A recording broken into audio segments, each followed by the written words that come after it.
kasih dalam Tuhan, jumpa lagi bersama saya Pendeta Anies Lelahi dalam renungan hari ini. Firman Tuhan diambil dari Yesaya 43 ayat yang keempat.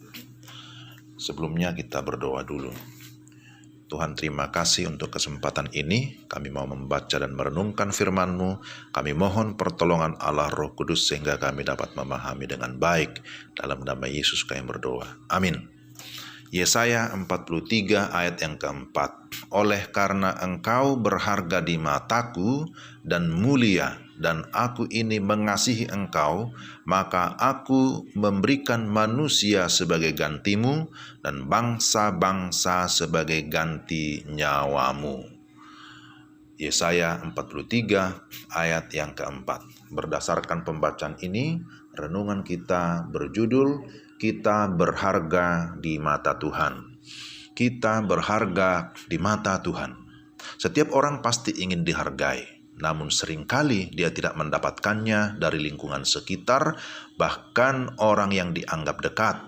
Di sisi lain ada orang yang minder, merasa tidak berharga, mungkin karena faktor sosial, ekonomi, pendidikan, dan lain-lain, sehingga merasa rendah diri. Namun cara pandang manusia dengan Tuhan sungguh berbeda terhadap kita. Firman Tuhan dalam Yesaya 43 ayat 4 menyatakan bahwa kita berharga di mata Tuhan dan mulia, bahkan Tuhan mengasihi kita. Inilah penilaian Tuhan. Firman ini disampaikan oleh Nabi Yesaya kepada umat Tuhan ketika keadaan mereka sangat tidak menyenangkan. Konteksnya, mereka sedang berada dalam pembuangan atau penawanan orang-orang Babilonia. Mereka berada dalam kesukaran dan penderitaan. Lihat pasal 42 ayat 22. Seolah-olah tidak ada pengharapan, masa depan suram. Mereka berada dalam ketakutan. Tapi justru ketika umatnya merasa tertekan, tidak berdaya, merasa tidak berharga, Tuhan berkata, engkau berharga di mataku. Siapakah kita sehingga kita berharga di mata Tuhan? Mari kita perhatikan ada 3 hal bagaimana Tuhan menghargai kita. Pertama, kita diciptakan mulia. Perikop Yesaya 43 diawali dengan pernyataan bahwa Tuhanlah yang menciptakan kita. Kemudian diakhiri dengan hal yang sama dalam ayat yang ke-7. Tuhanlah yang mencipta dan membentuk kita. Dia menciptakan manusia dari yang tidak ada menjadi ada, ex nihilo, dengan kualitas sungguh amat baik, the best quality. Bandingkan Kejadian 1 ayat 31. Manusia diciptakan secara ajaib dan istimewa menurut gambar dan rupa Allah, berbeda dengan ciptaan lainnya. Betapa ajaibnya Tuhan mencipta manusia sehingga tidak ada satupun yang persis sama sekalipun kembar. Dan semua punya potensi, punya ciri khas yang unik. Sungguh luar biasa. Kita diciptakan mulia dalam ayat yang ke-7. Kedua, kita dikasihi dan ditebus secara sempurna. Ketika umatnya jatuh ke dalam pembuangan di Babel, maka mereka berada dalam keadaan yang terkungkung sebagai tawanan atau budak.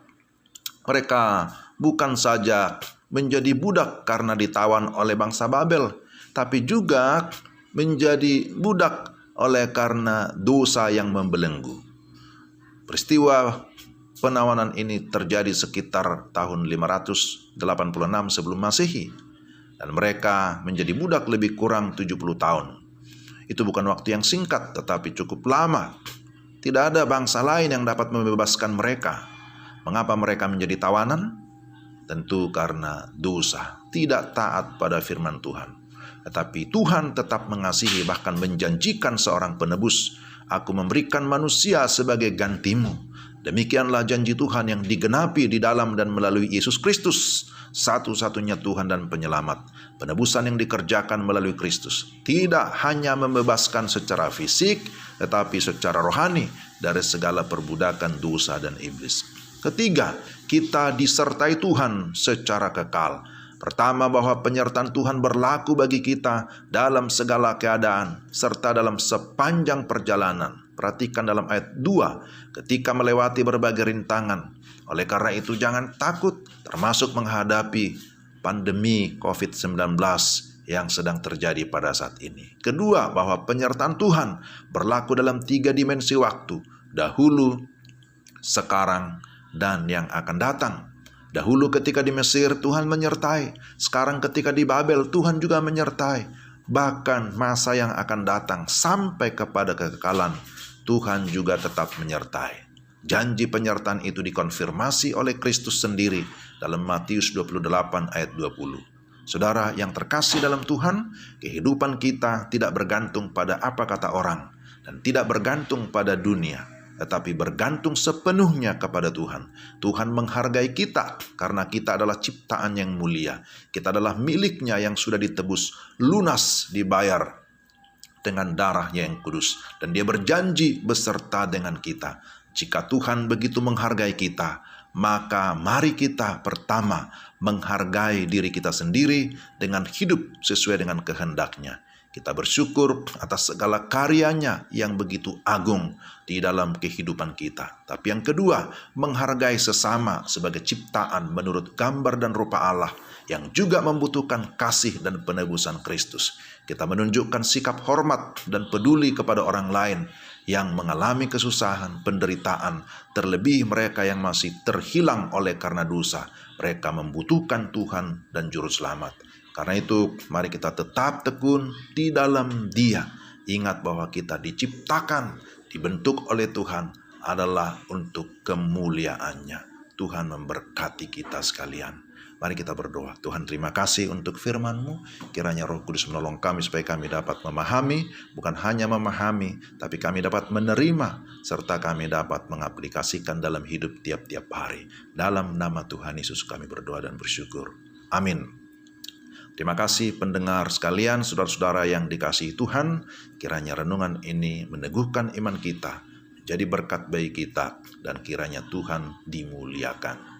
Tuhan memberkati. Shalom.